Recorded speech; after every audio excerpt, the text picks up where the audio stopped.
Imagine waking up before sunrise inside a damp military tent somewhere in Western Europe. Your clothes are still cold from the night before. Your hands smell like gun oil and wet canvas. And somewhere close by, someone is already scraping eggs across a metal pan over a camp stove, the sound cutting through the morning quiet like it does every single day. Powdered eggs. Those eggs barely looked real. They were dehydrated egg solids, mixed with water, cooked fast, and served in enormous quantities to long lines of exhausted men standing in mud with metal trays pressed against their jackets for warmth. Fresh eggs spoiled too easily and took up space the army couldn't spare.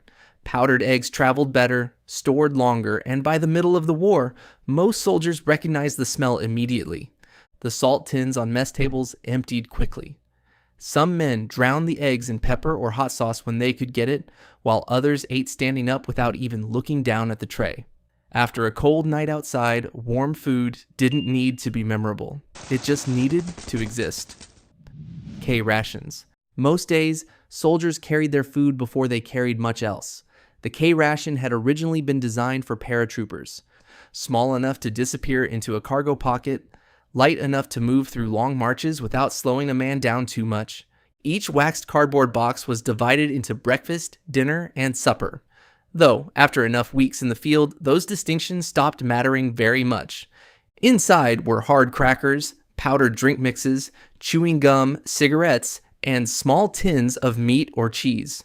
Everything had been measured carefully. Calories, salt, sugar, stimulants. Men traded components constantly without even discussing it much anymore. Someone always wanted cigarettes more than canned cheese, and chocolate rarely lasted long. Other items stayed tucked into jacket pockets for hours or days, saved quietly in case the next resupply failed to arrive when it was supposed to. After enough time in the field, people stopped thinking about meals in full days. Mostly they thought a few hours ahead. Hard crackers. The crackers inside those ration boxes deserved their own mention.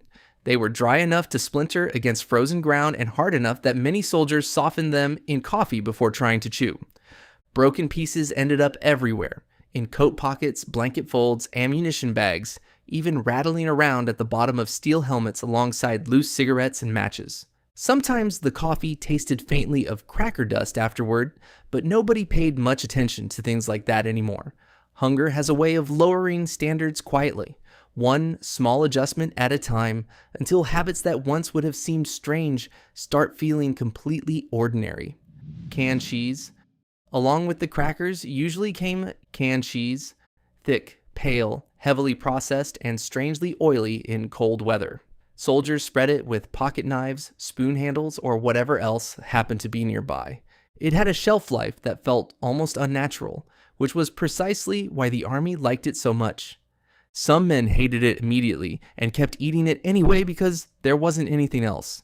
Others grew oddly attached to it after weeks of nearly identical meals.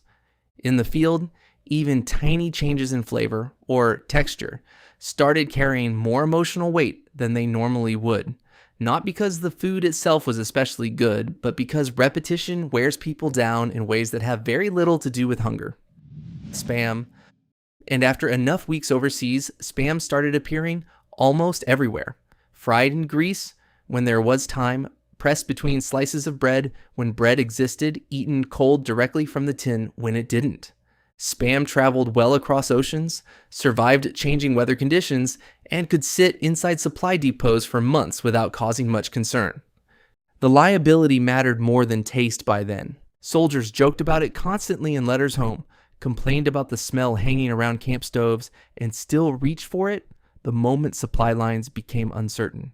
Some men could recognize the sound of the tin opening before they even saw it. SOS.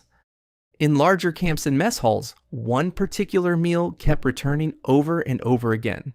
Creamed chipped beef on toast. SOS. Thin strips of dried beef floating in thick white gravy, poured over slices of bread already turning soft beneath the steam.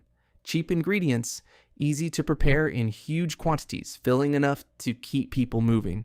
Men stood in chow lines, half awake with metal trays warming their hands while steam drifted upward into the cold air around them. Complaints usually started before the first bite and faded somewhere around the last few bites.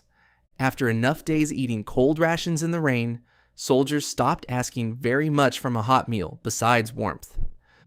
Field kitchen stew.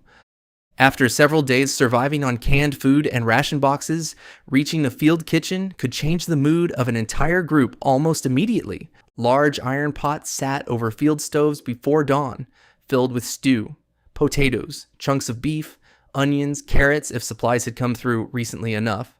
Army cooks worked long hours under miserable conditions and rarely received much attention for it.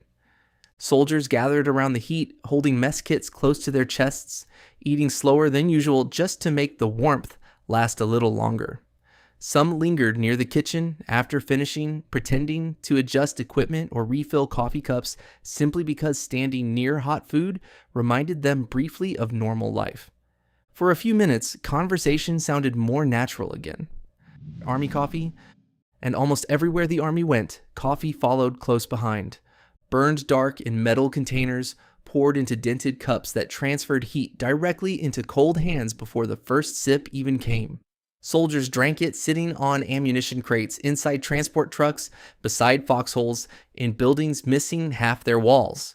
Instant coffee packets became something men carried carefully inside coat pockets to keep them dry, alongside folded photographs and unopened letters from home. The routine rarely changed much. Wake up, find coffee, keep moving. Even terrible coffee started feeling important when everything else around a person changed constantly. Pork and beans, straight from the can. As the weeks dragged on and conditions worsened, meals slowly stopped resembling meals at all. Sometimes soldiers opened cans of pork and beans and ate standing exactly where they happened to be. No fire, no table, no reason to wait. Rainwater dripped from helmets into open tins. Mud dried across sleeves and boots while the food cooled quickly in winter air, and men scraped the corners of cans clean with bent spoons or pieces of bread crust. The body stops insisting on dignity once exhaustion becomes constant enough. By then, food meant something much simpler than enjoyment. It meant another few hours of functioning. Chocolate ration bars. Even chocolate changed during the war. The Army's ration bars were intentionally dense, bitter, and difficult to eat. Designed more for survival than enjoyment. Some became so hard in cold weather that soldiers kept them tucked inside jackets first, trying to soften them enough not to hurt their teeth. They were meant to last through emergencies, long marches, and missed resupplies, something compact enough to survive rough handling without melting away in a pocket. Some men carried the same chocolate bar for days before finally deciding they needed the calories badly enough to eat it. Tootsie Rolls? Tootsie Rolls lasted better than most candy, which made them surprisingly valuable overseas. They survived heat, cold, rain, and long weeks crushed inside pockets beside cigarettes, ration wrappers, and folded paper letters. Some soldiers saved them for nighttime, while others passed them quietly between friends during long truck rides or slow evenings around camp. For a few seconds, the taste felt familiar in a way very little else did anymore. Small comforts started carrying unusual weight once people had gone long enough without them. The last shared ration. And eventually, there were moments when supplies thinned out enough that entire meals shrank down to whatever happened to be left. One ration pack opened between several men. A few crackers broken apart carefully by hand. The last spoonful scraped from the corner of a tin, slowly enough that nobody wanted to waste even a trace of it. Conversation usually faded during moments like that. Wrappers got folded neatly instead of thrown aside, and even crumbs became noticeable. Nobody ever knew exactly when the next shipment would arrive. But someone usually found a way to divide what remained anyway, and for many soldiers, that small habit, passing food between tired hands in the middle of uncertainty, stayed in memory far longer than the taste of the food itself ever did.